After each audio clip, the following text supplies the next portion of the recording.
இந்த தமிழ்நாட்டிலே நிலவக்கூடிய சமூக நீதி சரியாக கடைக்கோடி தமிழனுக்கும் சென்று சேர்ந்ததா என்கின்ற கேள்வியை எழுப்ப வேண்டும் என்றால் அதை தமிழ் புலிகள் கட்சி தான் எழுப்ப முடியும். அதே போல தமிழகத்தின் உரிமைகள் உலகில் எந்த மூலையில் மறுக்கப்பட்டாலும் அதற்கு எதிரான முதல் குரலாய் தமிழ் புலிகள் கட்சியின் குரல் இருந்து வந்திருக்கிறது என்பது பெருமைக்குரிய ஒன்றாக இருக்கிறது. தமிழ் புலிகள் இயக்கமானது கட்சியானது பல தலைப்புகளில் தங்களது தோழர்களை அரசியல்படுத்தி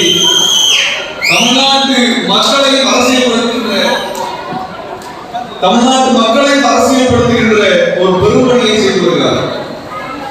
இது ஏன் ரொம்ப முக்கியம் என்றால் அதிகாரம் நம்மிடத்திலிருந்துதான் பிறக்க வேண்டும் என்கிற அரசியலை முன்வைத்திருக்கிறது தமிழ் புலிகள் கட்சி.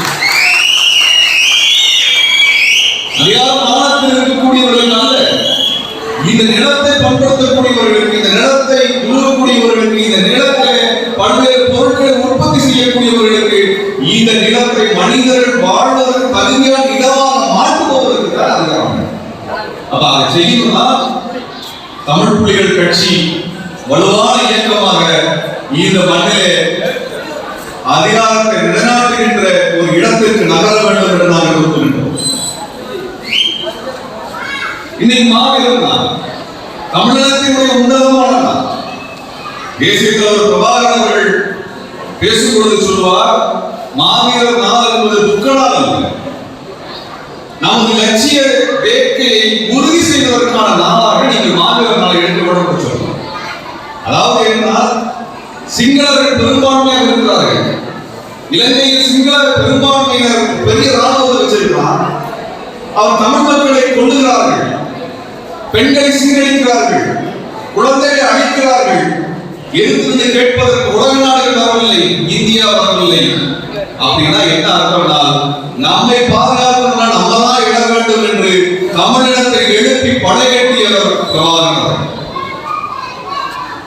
அங்கே தமிழர்கள் மக்கள் தொகை என்பது மிக குறைந்த விகிதம். சிங்கள ஒரு மக்கள் தொகையை ஒப்பிடும்போது அந்த தமிழர் தொகை எண்ணிக்கை குறைஞ்சது. அங்கே சிறுபான்மையாக இருக்கக்கூடிய தமிழர்கள் எப்படி பெரும்பான்மையாக இருக்கக்கூடிய சிங்களர்களை எதிர்த்து சட்டம் போட முடியும் அப்படின்னா தன் உயிரை துச்சமாக மதிக்கக்கூடியவன், தன் உயிரை பற்றியே கவலைப்படாத என் மக்களுக்காக நான் போராடுவேன் என்று சொல்லக்கூடிய படையை கட்டினால் சிங்களவன் அச்சப்படுவான் என்று சொல்லி அப்படியான ஒரு படையை கட்டி எழுப்பியவர் பிரபாகரன். அதுல எந்த ஒரு ராணுவத்திலும் எடுத்துக்கலாம், உலகத்தினுடைய எந்த ராணுவமும் அது சம்பளத்திற்காக வேலை செய்கிறது, கூலிக்காக வேலை செய்கிறது. ஆனால் விடுதலை போராட்ட வீரர்கள் கூலிக்கு வேலை செய்யவில்லை, விடுதலைக்குத்தான் வேலை செய்கிறார். அதான் வித்தியாசம். சிங்கள ராணுவம் கூலிக்கான ராணுவம், கொடுக்கிற சம்பளத்துக்கு வளர்ப்பான், சம்பளத்துக்கு ராணுவத்தில் இருக்க மாட்டான். ஆனால் விடுதலை புலிகள் சம்பளத்திற்காக வேலை செய்யவில்லை, சுயமரியாதைக்காகவும் விடுதலைக்காகவும் தான் அவர்கள் போகிறார்கள்.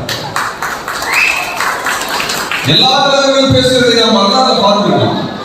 செய் அல்லது செத்துமடி சொல்லுவாங்க, செய் அல்லது செத்துமடி இயல்பா சொல்லுவாங்க. ஆனால் இந்த வார்த்தையை நடைமுறைப்படுத்தி காட்டியவர் பிரபாகரன் தான். எல்லா விடுதலை புலிகளுடைய கழுத்தில் சைலனை குப்பி தொங்கும். எதற்கு? ஒரு விடுதலை புலி என்பவன் அந்த சிங்கள ராணுவத்தை அரசை எதிர்த்து போர் புரியணும். அந்த போரில் ஒருவேளை அவன் எதிரிடம் பிடிபட்டால் இந்த சைலன் குப்பியை கடித்து உடனே உயிர் துறக்க வேண்டும். அந்த சைலன் குப்பியை கடித்தவுடன் வினாடிகளிலே, நிமிஷம் கூட இருக்காது, வினாடிகளில் உயிர் போயிடும். எதிர்கையில உயிரோடு சிக்கக்கூடாது, நாம் உடல் தான் நமக்கு கிடைக்க வேண்டும். அப்படிங்கிற உறுதியோடு செய்ய வேண்டும் அல்லது மடிய வேண்டும், ரெண்டுக்கு நம்ம இருக்கக்கூடாது என்கின்ற ஒரு மாவீரர்களை உருவாக்கிய இயக்கம் அந்த இயக்கம். அப்படியாக தங்கள் உயிரை கொடுத்து இடத்தை பாதுகாத்தவர்களை வணங்கக்கூடிய நிகழ்வு தான் மாவீரர் நாள் நிகழ்வு. அதான் மாவீரர் நாள் நிகழ்வு. அப்பேற்பட்ட ஒரு இயக்கம் பெண்களை போர்க்களத்திலே ஆண்களுக்கு நிகராக வைத்திருந்தது. ஆம்பளைங்களுக்கு சமமாக பெண்கள் நினைத்தால் இந்த உலகத்தை தலையில மாத்திரலாம். ஒரு நாட்டில் இருக்கக்கூடிய மக்கள் தொகை சரிவாதி பெண்கள், சரிவாதி பெண்கள். இது ஆண்களுக்கான நாடு, ஆண்களுக்கான நிலம் என்பது அல்ல, பெண்களுக்கான நிலம் என்பதை மறந்துவிடக்கூடாது. தமிழ்நாட்டில் 8 கோடி பேர் மக்கள் இருக்கிறோம், 4 கோடி பேர் பெண்கள். அந்த 4 கோடி பெண்கள் ஒரு அரசியலை முடிவு பண்ணிட்டாங்கன்னா எந்த கட்சி எந்த ஆட்சியும் மக்களுக்கு எதிராக எந்த முடிவும் எடுக்க முடியாது. அப்படியான பெண்களை அரசியல்படுத்தி ராணுவத்தில் கொண்டு வந்து ஆண்களுக்கு நிகரான பயிற்சி, பெண்களுக்கு தனியான பயிற்சி, ஆண்களுக்கு தனியான பயிற்சி அல்ல. ஆண்களுக்கு என்ன பயிற்சி தான் கொடுக்கப்பட்டது அதெல்லாம் பெண்களுக்கு கொடுக்கப்பட்டது. பெண்களுக்கு நிகராக ஆண்கள் நிறுத்தப்பட்டாங்க. அதனால்தான் சிங்கள ராணுவத்தை எதிர்த்து நிற்கக்கூடிய ஒரு வலிமையான படையை கட்டில் கொண்டது. இந்த அரங்கில் பெண்கள் அதிகமாக இருக்கிறார்கள். இன்றைய தேதியில இவ்வளவு பெண்களை திரட்டி போராட்டத்திற்கும் இது போன்ற அரங்கிற்கும் அழைத்து வர முடியும் என்றால் தமிழ் புலிகளால் தான் முடியும். தமிழ் புலிகளால் தான் முடியும். அப்ப பெண்களுடைய பங்களிப்பை விடுதலை புலிகள் இயக்கத்துக்குள்ள கொண்டு வந்தாங்க. அதெல்லாம் அங்கையர் கண்ணி என்கின்ற அந்த பெண் கரும்புலி, அவங்க வரலாறு ரொம்ப முக்கியமானது. அதாவது என்னன்னா, இலங்கை வந்து ஒரு தீவு சுத்தி கடல் இருக்குது. தமிழர்கள் தங்களுக்கு ஏதாவது தேவை என்றால் இந்த படகுல போகக்கூடிய அந்த தமிழர்களை, போராளிகளை சுட்டு கொலை செய்யறோம் இலங்கை வேலை. இப்ப நம்ம மீனவனை கொள்வதை போல அப்படி இருக்கக்கூடிய இடத்துல தமிழர்களை எல்லாம் கொலை செய்யக்கூடிய கப்பல்கள், ராணுவ கப்பல்களுக்கு எல்லாம் தலைமை கப்பலாக ஒரு கப்பல் இருக்குது. அந்த கப்பல் இருந்துதான் அந்த கப்பலுக்கு எல்லாம் கட்டளை போகுது. அவன் தமிழர் போறான். அந்த கப்பல் மிகப்பெரிய கப்பல், மிகப்பெரிய கப்பல். அது கடலுக்குள் நின்று கொண்டிருக்கிறது. அந்த கப்பலை உடைச்சாதான், அதை வீழ்த்தினால்தான் தமிழர்கள் பாதுகாக்க முடியும் என்ற நிலையில ஒரு பெண் கருப்புலியாக அங்கையர் கண்ணி உடலிலே வெடிமருந்தை கட்டிவிட்டு கடலுக்கடியில் நீந்தி சென்று பல மைல்கள், பல கிலோமீட்டர் நீந்தி சென்று அந்த கப்பலுக்கு அடியில் வெடி வைத்து தகர்த்தி அவ்வளோ பெரிய கப்பல் கடலிலே மூழ்கியது. அந்த வீர காவியத்தை படைத்தது பெண்கள். அப்படியான பெண்களை உருவாக்கியது விடுதலை புலிகள் இயக்கம். அப்படியான ஒரு இயக்கத்தினுடைய அந்த புனிதமான அல்லது அனைவரும் நினைவேந்த வேண்டிய நாளான மாவீரர் நாளிலே தமிழ் புலிகள் கட்சி துவக்கப்பட்டிருக்கிறது என்றால் அது எவ்வளவு தூரம் உறுதியான அரசியலை முன்னெடுக்க வேண்டிய அரசியலை செய்து கொண்டிருக்கிறது. அப்படிப்பட்ட ஒரு முக்கியமான நாளில் அந்த கட்சி துவக்கப்பட்டிருக்கிறது. அன்பானவர்களே, விடுதலை புலிகளை பற்றி நான் முழுக்க பேசலாம். நமக்கும் அந்த இயக்கத்திற்குமான தொடர்பு என்ன? எதற்கு அந்த இயக்கத்தை பற்றி நாம் பேசுறோம்? இன்னைக்கு எதுக்கு நம்ம ஒன்று கூட வேண்டிய தேவை இருக்குது? ஏன்னா அவர்கள் ஜாதியை ஒழித்து கட்டினார்கள். ஜாதிய ஒடுக்குமுறையை ஒழிச்சு கட்டினாங்க. பெண்களை ஒடுக்கக்கூடியதை ஒழிச்சு கட்டினாங்க. போராளிகள் ஒருத்தர் வந்து வெளிநாட்டில் பார்க்கும்போது ஒரு சம்பவம் இல்லை. எங்க ஊர்ல தேர்தலுக்கு வந்தா தேருக்கு நாங்க போய் தேர்தல போய் வழக்கம் செலுத்துறது, கும்புறதுக்கு எங்களுக்கு அனுமதி கிடையாது. அனுமதி கிடையாது. அப்படியான ஒரு நிலைமையில எங்க ஆளுங்க போய் கும்பிடணும்னு போனா எங்க ஆளுங்க அடிக்கிறாங்க. நாங்க என்ன செய்யறதுன்னு அந்த ஜனங்களுக்கு, போராளிகளுக்கு சொல்ல பொழுது போராளிகள் என்ன செஞ்சாங்கன்னா, தங்களுடைய 2 போராளிகளை அந்த மக்களோடு நடத்தினாங்க. அங்க போய் நடக்குதுன்னு பாருங்க. அங்கே ஐயா பேசலாமா?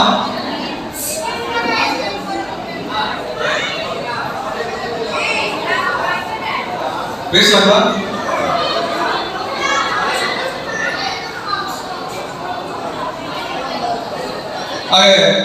என்ன நடக்குதுன்னா, அந்த போராளிகளை கூட்டிட்டு போய் யார் எந்த ஜாதி வெறிய வந்து எங்க மக்கள் எல்லாம் கும்பிட வரக்கூடாதுன்னு சொல்றானோ அவங்கள போய் பேசுறதுக்கு போறாங்க. இப்ப எல்லாருமே தமிழர்கள், எல்லாருமே தமிழர்கள்.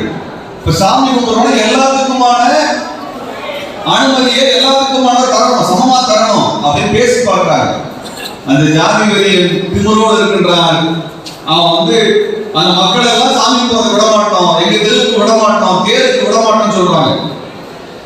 மறுபடியும் இதை வந்து போராளிகள் வந்து சொல்றாங்க.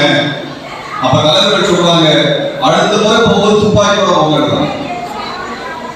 அடுத்த முறை போராளிகள் துப்பாக்கி தெரிவது கூட துப்பாக்கி எடுத்து போறாங்க. அங்க போய் நின்னதுக்கு பின்னாடி இந்த ஜாதி பேசுற எவனும் வாய திறந்து பேசல.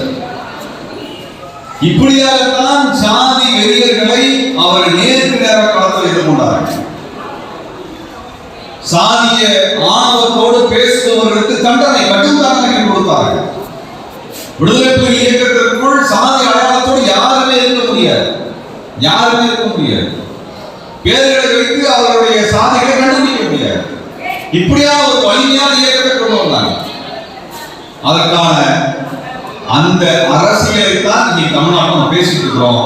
விடுதலை புலிகளை பத்தி ஏன் பேசுறோம்னா, இப்படியான வலிமையான அரசியலாக நம்ம எல்லாம் எந்திரிச்சு நிற்கணும்.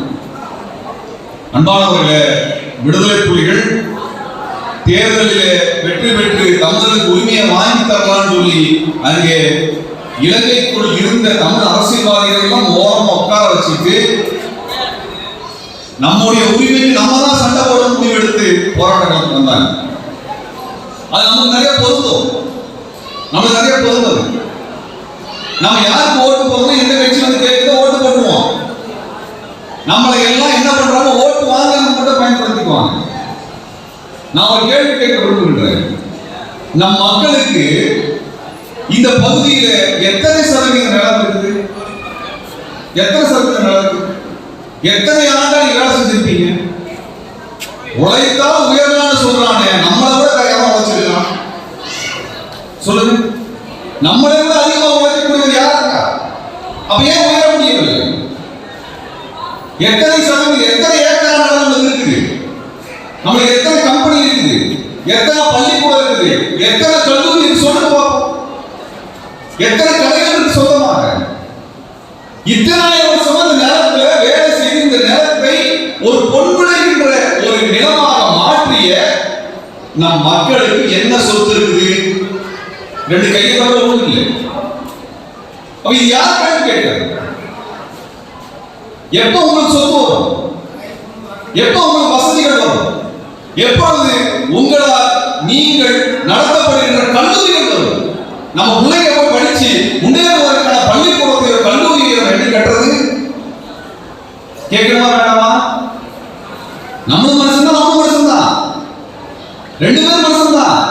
நம்ம காலகாலமா இதே மாதிரியாக இருந்தோம்னால் நம்மளுடைய பேர பிள்ளைகளுக்கு கூட எதுவும் கிடைக்காது, எதுவும் மிஞ்சாது, எதுவும் மிஞ்சாது. எத்தனை நாளாக நீங்க வேலை செய்யறது? நம்ம பண்ற வேலை கொஞ்சம் அவன் பண்ணிதான் பாருங்க, பண்ணிதான் பாருங்க. நம்ம ஒரு முடிவு எடுத்தாகணும். இந்த கஷ்டமெல்லாம் நம்ம தலைமுறையோட போயிடும். அடுத்த வரக்கூடிய தலைமுறை குழந்தைகள் தலையிலிருந்து வசதி வாய்ப்புகளோடு உயர்ந்த இடத்தில் வாழ வேண்டும் என்கிற உறுதி நமக்கு வேண்டும். அது முடியும். அதுக்கு முதல் காரியம், இங்க வந்து வாங்கியே பேசுகின்ற பெரிய கட்சிகளுக்கு ஓரம் உட்காரவை, ஓரம் உட்காரவை. என்ன ஆகுது? தேர்தல் வரலாம் கேட்கிறாங்க போறாங்க. அங்க போய் என்ன செய்யற? எங்க மக்களுக்கு சலுகை தரலாம். எனக்கு சலுகை வேண்டாம், சலுகை தேவையில்லை. நான் தொழில் நடத்துறதுக்கு எனக்கு கடன் கொடு, கடன் கேட்டு 50,000 தரேன், 1,00,000 தரேன் சொல்லுவான். அங்க சேர்த்து மாணவர்களுக்கு 30,000 கோடி ரூபாய் தர, 30,000 கோடி சொத்து வச்சிருந்தா, 30,000 கோடி ரூபாய் சொத்து வச்சிருந்தாலும் வாங்கிக்கிட்டு தான் உத்தரவாதம் வாங்கிட்டு 30,000 கோடி ரூபாய் தருவியா, 20,000 கோடி ரூபாய் தருவியா, 10,000 கோடி ரூபாய் தருவியா? ஆனா 1,00,000 ரூபாய் கேட்டா அதுக்கு 1000 கணக்கு கேட்கலாம், 1000 டாக்குமெண்ட் கேட்கலாம். கேள்வி இருக்குமா இல்லையா? யாரோட பணம் நினைக்கிறீங்க? இந்த பேங்க்ல கடன் தரானே, அந்த பணம் யார் பணம்? அவங்க அப்பா பணம், மேனேஜருக்கு பணமா? சொல்லுங்க. நீங்க எல்லாம் போட்டு வச்ச பணத்தை தான் அவன் பங்கிட்டு தரான். அந்த பணத்தை தான் அம்பானிக்கு அதானிக்கு 1000 கோடி கணக்கு தரலாம். அப்ப நம்மளுக்கே தரக்கூடாது? இளைஞர்கள் இருக்கிறீங்கல்ல, கேளுங்க. 1 கோடி 5 கோடி ரூபாய் கடன் போடுறான்னு கேளுங்க. திருப்பி தராதவனுக்கு, பணத்தை திருப்பி தராமல் ஊரை விட்டு ஓடக்கூடியவனுக்கு எல்லாம் கடன் தரக்கூடிய இந்த அரசு நாம் இளைஞர்களுக்கு ஏன் தரக்கூடாது? நம் இளைஞர்கள் ஏன் தொழிற்சாலை துவங்கக்கூடாது? நாம் இளைஞர்களுக்காக நாம் ஏன் கல்லூரி ஆரம்பிக்க கூடாது, பல்கலைக்கழகங்கள் ஆரம்பிக்க கூடாது, நமக்கு என்று பள்ளிக்கூடங்களை நாம் ஆரம்பிக்க கூடாது? ஏன்? பண்ண முடியாதா? பண்ணக்கூடாதா? நமக்கு தகுதி இல்லையா? யாருக்கு? நீங்க தான் கேட்கணும். அது ஒரே வழிதான் இருக்கு. இங்க இருக்கக்கூடிய பெரிய கட்சி பாரதிய ஜனதா கட்சி வரலாம், யாரோ ஒருத்தர் உங்களுக்கு அமைச்சர் ஆகிட்டேன்னு சொல்லி நம்ம எல்லாம் மறுபடியும் ஓட்டாண்டி ஆகிறதா வந்து நிக்கிறான். ஒவ்வொரு ஊர்ல இருக்கக்கூடிய மக்களை தான் கட்சிக்கு ஓட்டு போடக்கூடிய ஒரு மெஷினா மாத்திரம் வந்துருக்கான். மெஷினா மாத்திரம், வேற ஒண்ணும் கிடையாது. ஓட்டு போட போயிட்டு அடையாளத்துக்கு போறதுக்கு ஒரு மந்திரி கட்சி அவ்வளவுதான் முடிஞ்சு போச்சு. இதை சொல்லி ஊர் ஊரா வந்து அவன் கட்சி கட்டுறது வந்திருக்கான். தயவு செய்து அவன் ஊருக்குள்ள விட்டுறாரு, ஊருக்குள்ள விட்டுறாரு. ஏன்னா இன்னைக்கு இவ்வளவு உழைச்சி நமக்கு சொத்து இல்ல, ஒரு பள்ளிக்கூடம் இல்ல, ஒதுங்கிறதுக்கு இடம் இல்ல, ஒரு திருமண மண்டபம் இல்ல, ஒரு பல்கலைக்கழகம் இல்ல, ஒரு தொழிற்சாலை இல்ல, ஒரு நிறுவனம் இல்லை என்றால் அதுக்கு அவன் தான் காரணம். அந்த பாஜக பிஜேபி காரணம் காரணம், வேற யார்? அவன் தான் காரணம். இன்னைக்கு அவன் தான் கொடியை தூக்கிட்டு, காவி கொடியை தூக்கிட்டு, தாமரை கொடியை தூக்கிட்டு பிஜேபி பேர்ல நானெல்லாம் இந்துன்னு சொல்லிட்டு வர. அவன் கேட்க ஏன்டா எங்களுக்கு சொத்து இல்ல, எங்களுக்கு ஏன் வளர்ச்சி இல்ல, பதில் சொல்லு கேட்க, எங்களுக்கே மரியாதை கேட்க மாட்டேன். அப்படிப்பட்ட கும்பலை விரட்டி அடிச்சா மட்டும்தான் நம்முடைய பிள்ளைகளாவது மரியாதையோடு வளமான வாழ்க்கையை வாழ முடியும் என்பதை மாத்திரம். இதை மாத்தமா இல்லையா? சொல்ல பார்ப்போம். இது மாத்தமா இல்லையா? அவன் நினைச்ச மாதிரி நம்மளை பயன்படுத்திக் கொள்வதற்கு நம்ம அனுமதிக்க கூடாதுங்க. அனுமதிக்க கூடாது. என்ன வளம் கொடுத்து போயிட நம்மளுக்கு? என்ன மாற்றத்தை கொடுத்துக்கலாம்? இந்த நாள்ல என்னதான் பண்ணிருப்பான்?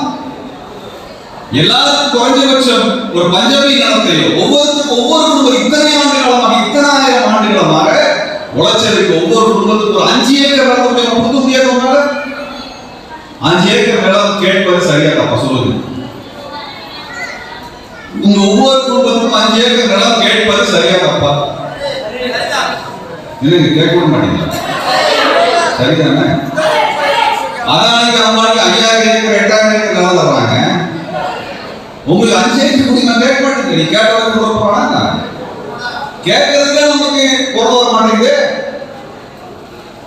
நீங்க கடனா கேட்கறீங்க, நீங்க உழைச்சதுக்கு கேட்கறீங்க, குடுறாங்க கேட்கறீங்க. அந்த ஊர் இந்த மண் உங்களோட, அதுக்கு கேளுங்க. பெரிய பெரிய கம்பெனிக்கு மானிய விலை கொடுக்குறானே, மானிய விலை கொடுக்குறானே. அப்ப அதை ஏன் நம்ம மக்களுக்கு செய்யக்கூடாது? உங்களுக்கு என்று ஒரு நிலம் இருந்தது என்றால் ஒரு சுயமரியாதை மிக்க வாழ்க்கை வாழ முடியுமா இல்லையா? முடியுமா இல்லையா? அதைத்தான் விடுதலை புலிகள் செஞ்சாங்க. ஒடுக்கப்பட்ட மக்களுக்கான எல்லா உரிமையையும், நிலங்களை பகிர்ந்து கொடுப்பதற்கு எல்லாத்தையும் கொடுத்தாங்க, பாதுகாப்பை கொடுத்தாங்க. உங்களுக்கு பாதுகாப்பாக இங்கே இருக்கக்கூடிய இயக்கங்களும் தலைவர்களும் இருப்பார்கள். நீங்கள் செய்ய வேண்டியது என்னன்னா, எங்களுடைய வாழ்க்கை முறை எங்கள் தலைமுறையோடு மாறி எதிர்காலத்தில் வரக்கூடிய தலைமுறை தலைமுறை நிற்பதற்கான அனைத்திற்கும் நான் கண்ட ஒரு வேண்ட ஒரு முடிவெடுத்தீங்கன்னா எல்லாம் மாறிப்போம். அந்த முடிவு தான் எடுக்க வேண்டும். இங்க இருக்கக்கூடிய இளைஞர்கள் ஏதோ கம்பெனியில கவர்மெண்ட்ல கொடுக்கக்கூடிய கான்ட்ராக்ட்களை செய்யணும்னு முடிவு மட்டும் வச்சுக்காது, போதும், பண்ணதெல்லாம் போதும். அப்ப நமக்கு என்று வசதி வாய்ப்பு கட்டமைப்பை உருவாக்கணுங்கிற ஒரு முடிவை எடுங்க. அதற்கு தமிழ் புலிகள் போன்ற கட்சிகள் தான் உங்களுக்கு பக்கபலமாக முன்னிடுவாங்க. அதிமுக, திமுக, காங்கிரஸ், பிஜேபி உறுப்பினராக இருந்ததெல்லாம் போதுங்க. என்னதான் கண்டீங்க? என்னதான் கண்டீங்க? ஒன்னுத்தையும் காணுங்க, ஒன்னுத்தையும் காணுங்க. ஒரு அமைச்சர் கொடுத்தது அழுகுறாங்க, ஒருத்தர் வீட்டுல வந்து சாப்பிட்டு பெருமையா பேசுறானுங்க. ஏன்னா சாப்பிடுறது பெருமையானா நீ சுதந்திரம் வாங்கி கொடுத்த லட்சணம் வராது. எங்க வீட்டுல சாப்பிடுறது பெருமையா சொல்லக்கூடிய அளவுக்கு உன் சுதந்திரத்தோட லட்சணம் இருக்கு, உன் நாட்டோட லட்சணம் இருக்கு, நிர்வாகம் இருக்குது. போதுங்க, நீங்க ஓட்டு போட்டதுல என்ன ஆயிடுச்சு? என்ன கிடத்த கட்டீங்க? இல்ல கோடி சொல்றீங்களா? என்னைக்கு அவர்களுக்கு எளிமையாக கிடைக்கக்கூடியதை நீங்க மறுக்கிறீங்களோ அன்னைக்கு அவங்க திரும்பி கால வருவான். அன்னைக்கு கால வருவான். ஆனா ஓட்டு போட்டதெல்லாம் போதும், நிறுத்துங்க முதல்ல. என்ன ஆயிடுச்சு? உங்களுக்கு வாழ்க்கை என்ன மாற்றம் வந்துருச்சு? என்ன மாற்றம் வந்துச்சு? பிள்ளைங்களுக்கு நல்ல துணி வாங்கினாலும் 4 தடவை யோசிக்க வேண்டிய நிலைமையில நிறுத்திருக்காங்க. எல்லாருக்கும் என்ன பண்ண, அரசாங்கத்தில் கார்பரேஷன் என்ன வளர்ந்து கொடுத்துருக்கான், கான்ட்ராக்ட் வளர்ந்து கொடுத்துருக்கான். என்ன சம்பளத்தை கொடுக்குறான்? மாசம் 40,000 தருவானா? சொல்லுங்க. 50,000 தருவானா? தர சொல்லுங்க. 5,000 ரூபாய் 10,000 கொடுத்து ஊரை மாத்திர வேலை பார்த்து உட்கார்ந்துருக்காங்க. நம்ம கேட்கறது துணிச்சல் பண்ணுங்க. ஏன் நம்மளால கேட்க முடியலன்னா, இவங்க கேள்வி கேட்காம ஓட்டு குத்திக்கிட்டே இருக்கிறதுனால நடந்துட்டு நடக்குது. அப்ப ஓட்டை விட ஓட்டு போறது 5 வருஷத்துக்கு ஒரு போறீங்க. இந்த 5 வருஷம் என்ன செய்ய போறீங்கன்னா யோசிக்கணும். அடுத்த 5 வருஷம் கழிச்சு ஓட்ட போறதுக்கு வருது. என்ன செய்ய போறோம் முடிவு பண்ணணும். எங்க ஓட்டை நீ வாங்கணும்னா எங்களுடைய தலையெழுத்தை மாற்றுவதற்கான எல்லாத்தையும் நீ கொண்டு வந்தாங்கன்ற முடிவை நீங்க எடுக்கலாம். அதாவது பட்ஜெட்ல நம்ம பட்ஜெட் பத்தி கவலைப்படுறதே கிடையாது. நம்ம வீட்டு பட்ஜெட் அப்படி கஷ்டமா இருக்கு. தமிழ்நாடு அரசுல 14,000 கோடி ரூபாய் நம்மை போன்ற மக்களுக்காக ஒதுக்கி இருக்கிறாங்க. வருஷம் 14,000 கோடி ரூபாய் குறைஞ்சபட்சம் ஒதுக்கி, இந்த வருஷம் 14,000 கோடி ரூபாய் ஒதுக்கி இருக்கிறான். அந்த 14,000 கோடி ரூபாயை நம்ம மக்களுக்கு மட்டும்தான் பயன்படுத்த வேண்டும். நம்ம மக்களுக்கு தான் பயன்படுத்தணும், வேற எதுக்கு பயன்படுத்தக்கூடாது. நம்மளுக்கு வீடு கட்டி தரணும், நம்மளுக்கு தண்ணி வசதி ஏற்படுத்தி தரணும், நம்மளுக்கு கல்விக்கான உதவி செய்யணும், நம்மளுக்கு வேலை வாய்ப்புக்கான உதவி செய்யணும்.